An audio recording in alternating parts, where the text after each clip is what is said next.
안녕하세요. 영신교회 한호민 목사입니다. 4월 29일 수요일 큐티는 에스겔 47장 1절에서 12절까지의 말씀입니다. 제가 읽어드리겠습니다. 그가 나를 데리고 성전문에 이르시니 성전의 앞면이 동쪽을 향하였는데 그 문지방 밑에서 물이 나와 동쪽으로 흐르다가 성전 오른쪽 제단 남쪽으로 흘러 내리더라. 그가 또 나를 데리고 북문으로 나가서 바깥길로 꺾여 동쪽을 향한 바깥문에 이르시기로 본즉 물이 그 오른쪽에서 스며 나오더라.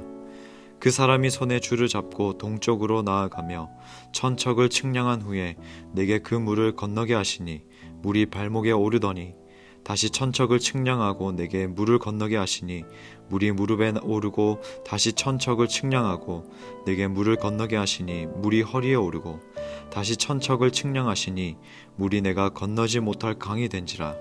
그 물이 가득하여 헤엄칠 만한 물이요 사람이 능히 건너지 못할 강이더라. 그가 내게 이르시되 인자야 내가 이것을 보았느냐 하시고 나를 인도하여 강가로 돌아가게 하시기로 내가 돌아가니 강 좌우편에 나무가 심이 많더라. 그가 내게 이르시되 이 물이 동쪽으로 향하여 흘러 아라바로 내려가서 바다에 이르리니 이 흘러내리는 물로 그 바다의 물이 되살아나리라. 이 강물이 이르는 곳마다 번성하는 모든 생물이 살고 또 고기가 심이 많으리니 이 물이 흘러 들어가므로 바닷물이 되살아나겠고 이 강이 흐르는 각처의 모든 것이 살 것이며 또 이 강가에 어부가 설 것이니 엔게디에서부터 에네글라임까지 그물 치는 곳이 될 것이라.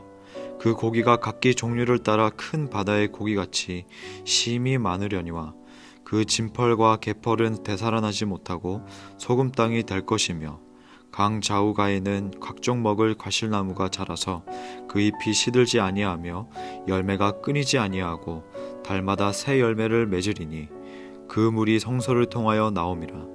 그 열매는 먹을 만하고 그 잎사귀는 약재료가 되리라. 아멘.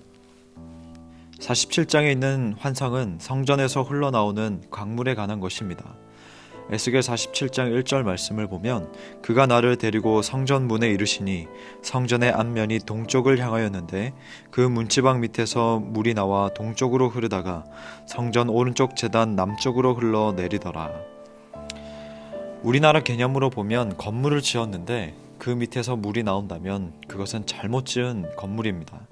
하지만 유대인들의 이 상징적인 의미에서 이것은 하나님의 은혜를 가리키는 것입니다. 따라서 본문의 의미는 간단하게 하나님의 은혜가 하나님의 성전에서부터 나온다는 의미가 됩니다.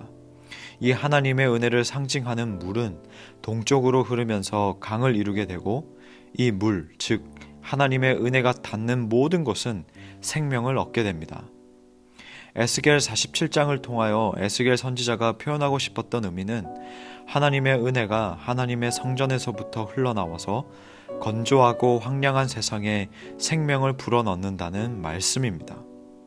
성전에서 나온 물은 사해로 유입되어 흘러가는 곳마다 오염된 물을 정수시키고 온갖 종류의 물고기를 자라게 하며 강변에 늘어선 수없이 많은 나무들에게 수분을 제공하고 각종 열매를 수확시킵니다.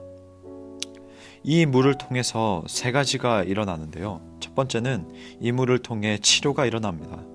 이 성전에서 흘러나온 물은 동방으로 흘렀고 아라바로 내려가 바다에 이르렀습니다.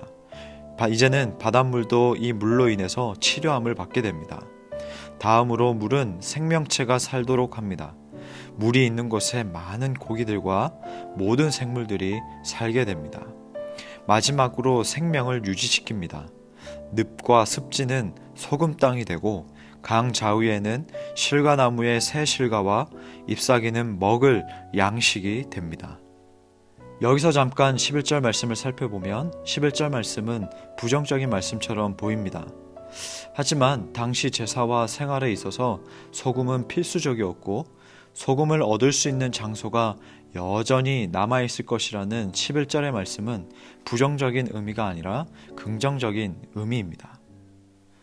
본문을 기억하면서 두 가지 적용을 나누고자 하는데요. 먼저는 요한복음 7장 38절 말씀입니다. 나를 믿는 자는 성경의 이름과 같이 그 배에서 생수의 강이 흘러나리라. 이 말씀을 에스겔서 본문에 비춰 묵상해 본다면 요한복음에서 생수의 강은 성도들이 받을 성령이라고 설명하면서 그 생수의 강이 예수님을 믿는 사람들의 배에서 흘러나올 것이라 합니다. 성령이 성도들에게 거하실 때에 성도들은 주변에 생명을 주는 강이 흘러나오는 작은 성전이 되는 것이지요. 그렇기 때문에 성령과 동행하는 삶의 목적은 가장 먼저 주변에 생명을 주는 성전이 되기 위함을 우리는 기억해야 합니다. 두 번째로는 변화는 처음부터 크고 화려하게 시작하지 않습니다. 큰 강물이 되어 풍성한 생명과 치유를 가져온 물은 시작이 매우 작았습니다. 엘리야와 아합 왕의 대결에서 가뭄을 그치게 했던 비도 7번을 확인하고서야 볼 수 있었던 사람의 손바닥 크기만한 작은 구름에서 시작되었습니다. 우리는 문지방에서 스며 나오는 작은 물줄기를 무시하거나 놓쳐서는 안 됩니다. 천국은 겨자씨처럼 알아볼 수 없을 만큼 아주 작게 시작되기 때문입니다. 매일 짧게 묵상하는 이 말씀이 결국 나중엔 큰 물줄기를 이룹니다. 영적 생활과 일상생활 모두 작은 물줄기가 끊이지 않기를 축복하고 또 소망합니다. 함께 기억하면서 기도하길 원하는데요. 첫 번째는 하나님의 은혜가 닿는 삶이 되게 하소서. 두 번째는 은혜를 경험한 삶이 은혜를 나눠주는 삶으로 흐르게 하소서. 우리 다 함께 기도하겠습니다.